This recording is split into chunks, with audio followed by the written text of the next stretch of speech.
Heartbroken. Hi, I'm Dave's heart.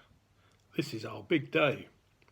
He's a bit of a traditionalist, is our Dave, so it's the full works. A table for two in a quiet corner of the restaurant, candles, roses, romantic music, and the ring nestling safely in his breast pocket. Brain is sure about this one, and for once we are in agreement. We've certainly had our differences in the past. Ever since Dave and I first discovered girls, I've sent him plunging in recklessly, and Brain has been left to learn the lessons. I can't help it. I'm a compulsive creature. Unfortunately, I always seem to pick the bad ones. Our first love was at 15. She was in the year below, pretty, blonde and well developed for one so young. I worshipped her from afar for weeks. Finally persuaded Brain to let mouth talk to her, and she went and told her two older brothers. Stomach, nose, right eye and kidneys wouldn't talk to me for days after that. Twice I've seriously upset genitalia by jumping in without letting Brain think, and I've lost count of the number of times the ego has been dented by rejection induced by my gung-ho approach. In defence of Brain, I have to say he's usually been pretty good about my misdemeanours. He shouts at me a lot, but he's always ready to act as peacemaker between me and the rest of the body parts, except that one time in the nightclub. Only pride was hurt, but that's one of Brain's most sensitive areas. How was I to know the beautiful female DJ in the backless little black number was really a guy? I tell you, I wasn't the only heart that was fooled. Anyway, these days I'm a lot less reckless, and thanks to Brain I've learned to think before I act. Now Dave has found this new girl, and I have to admit she's different from all the others. I've certainly never felt this way before.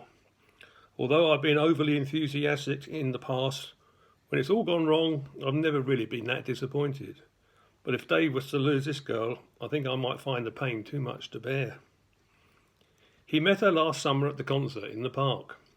As usual, I was all flustered and keen, almost from the word go, but I held back. Imagine my surprise when by the end of the evening I discovered that Brain was as excited as me. I'd never seen him behave that way before, and I knew something special might be about to happen. The relationship continued to blossom through the autumn, and by Christmas both Brain and I knew this was love.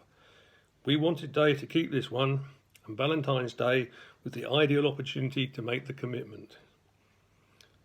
So here we are, sitting at the table waiting for her to arrive. Bowel and bladder have had a hard time of it this last hour, and twice they've dragged us off to the toilet.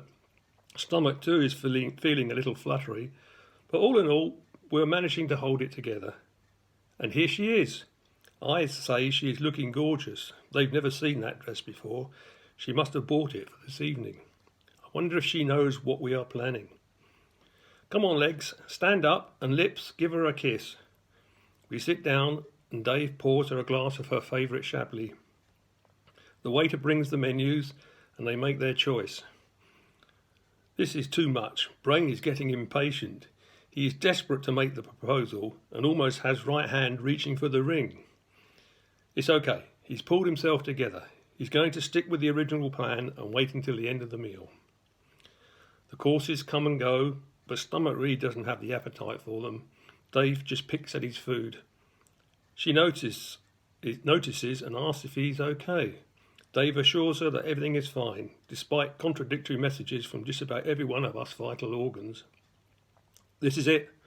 The coffee has arrived, and it's time to ask the big question. I don't believe it. Dave is going down on one knee. I've been trying for days to persuade Brain to have a traditional proposal. He's always insisted there was no way that was going to happen in a crowded restaurant. Thanks, mate. You don't know how much this means to me. Now, right hand really is reaching for the ring. Oh, crikey, what was that? I've never felt pain like that before. It feels like I'm being ripped apart. And why has carotid stopped supplying me with blood? He knows how dangerous that is. Dave has fallen on his side. Right and left hand are clutching at chest. I know why. The pain is unbearable. But there's nothing I can do unless carotid starts the blood supply again. I try contacting Brain, but there's no response. Several parts of me have stopped working, and more are going the same way. I'm very weak now, and I don't think I can carry on much longer.